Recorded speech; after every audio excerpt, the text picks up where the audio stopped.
Bottom line, guys, we're early. Bottom line is we're in a bull market. And I'm going to tell you why I think we're in a bull market today. And I'm not even going to tell you, I'm actually going to show you the data that shows why I think we're in a bull market. And this is just a temporary correction in a bull market. So let's get straight into that. Let's talk about why do I think that we are still in a bull market? How is it that I think we're in a bull market when all the technicals, all the charts, all say that we've broken through all the different levels, the 200-day moving average, the 50-day moving average, all the moving averages tell us that we're actually in a bear market. So why is it that I think we are still in a bull market? Well, you know me, I look at the data. For me, the data is the most important thing. And the data shows that even though the prices may have crossed certain technical levels, the on-chain data, the real data, shows that everything is healthier than it's ever been. The Bitcoin transactions in the last month higher than they've ever been. The number of transactions higher than it's ever been. The number of active addresses higher than it's ever been. The number of active ETH addresses higher than it's ever been, and growing at an exponential rate. The on-chain data is absolutely healthy. So if the on-chain data is healthy, and you can go look it up on Glassnode, I may have some of it with me, but I'll show it to you guys in a couple of seconds. What is it that caused the correction? Let's look at what it is that actually caused the correction. And what caused the correction was a change in the market structure. And in this case, I actually think that the change in the market structure was a very healthy change in the market structure. What do I mean by change in the market structure? Well, a market structure, or specifically the crypto market structure, is broken up into several layers or cores. We've got the hodlers. These are people that have been around forever. They believe in the Bitcoin mission, and they really aren't letting go their Bitcoin. Max Kaiser, Michael Saylor, all the old Bitcoin OGs. Those are all hodlers. They buy Bitcoin to hodl.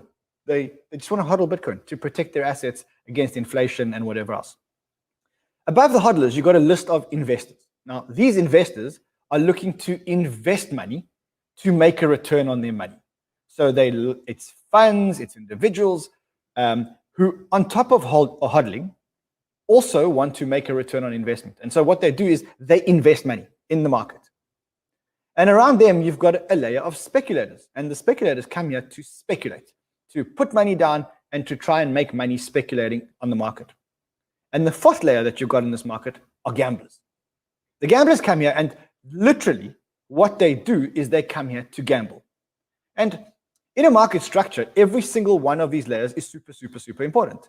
You got to have all the layers in a market. I mean, a market with just hodlers wouldn't be a market. And a market with just hodlers and investors wouldn't be a market.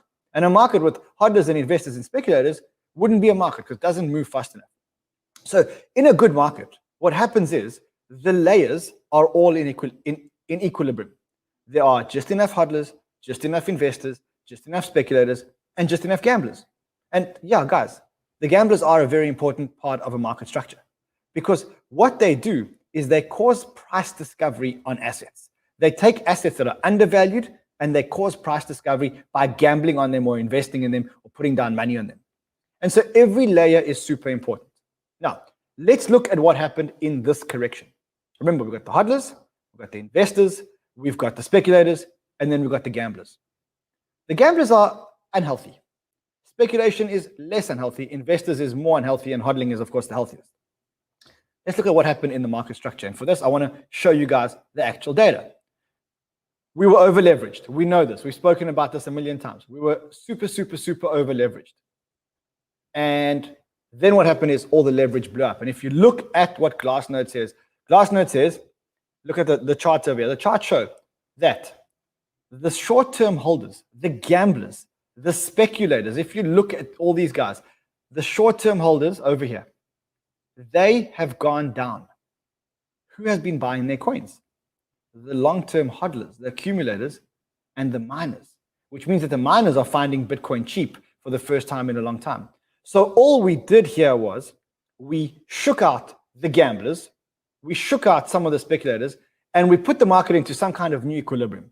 And I'm going to show you why today I think that equilibrium is actually a much healthier equilibrium. I know it's not as much fun, and I know you're probably not making as much money, and I know that some of you maybe have lost money, but I'm going to show you a new type of bull market. I'm going to show you why I made this tile over here, which says that I think that actually we're in a new kind of bull market. And this bull market is actually a much better, much healthier bull market than the one we were in before. So you want to hear what that's all about? Explain to you guys right now, right here, right now, why I think that this bull market is healthier. So let's look at what was driving. Remember, we spoke about market structures, where there's hodlers, investors, speculators, and gamblers. What was driving the old bull market? If I said to you guys, what was driving the bull market of January to June, or March to June, or whenever the bull market started, what was driving that bull market? Well, one, it was the speculators. They were coming in here to make quick money, speculate, put money down, speculate, take money out, put money down, speculate, put money out. The gamblers then came in. They started to leverage money, take loans, put money, let it leverage itself, and that's how they were making money. Okay, that's an unsustainable market. And the reason why that's an unsustainable market is because that market was driven by hype. Yeah, exactly. That market, that entire bull market, was driven by hype. And the problem with a market that is driven on hype, when you make investment decisions, and certainly I know that when we made certain of our investment decisions, when you invest on hype, you don't look at the fundamentals. The questions that you ask about the project are, which launch pad is this project launching on? When is it launching? Who are the influencers backing this project? Those are hype-based questions. Now, a market that is built on hype is like a market that's built on a house of cards. And you'll understand this because I think that if you really ask yourself some tough questions as to why you made certain investment decisions, in other words, why you bought cheaper, smaller tokens rather than buying more established, better tokens, I think that the answer will be that you were riding the hypeability of the tokens.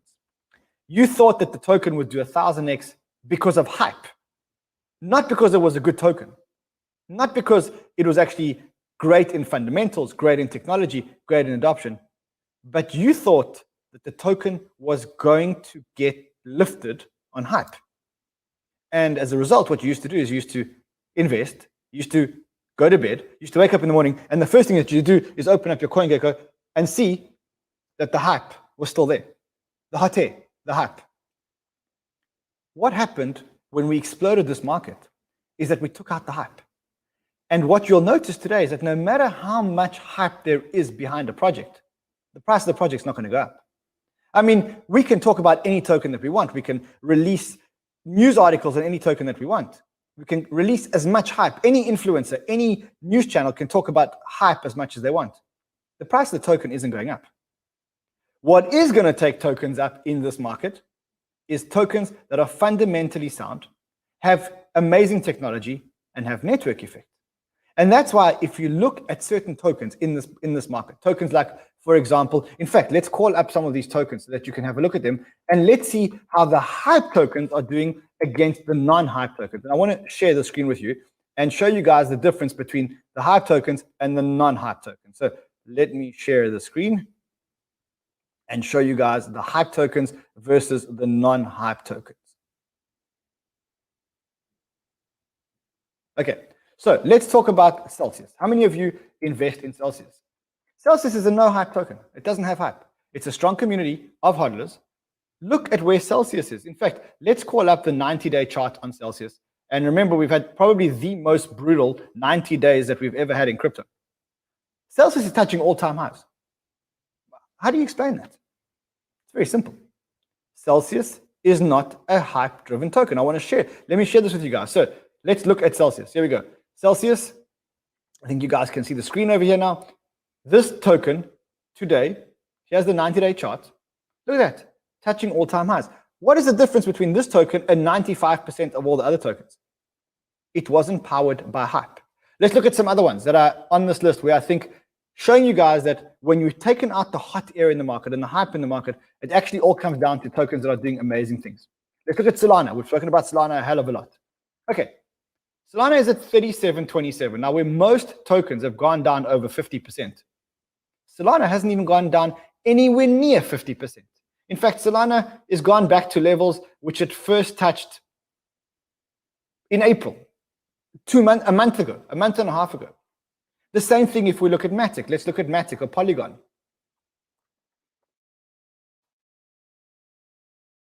Okay, Polygon.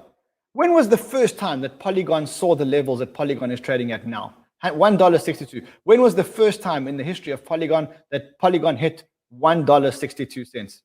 Well, the answer is somewhere around the beginning of May. What I'm trying to show you is that we're in a new kind of bull market.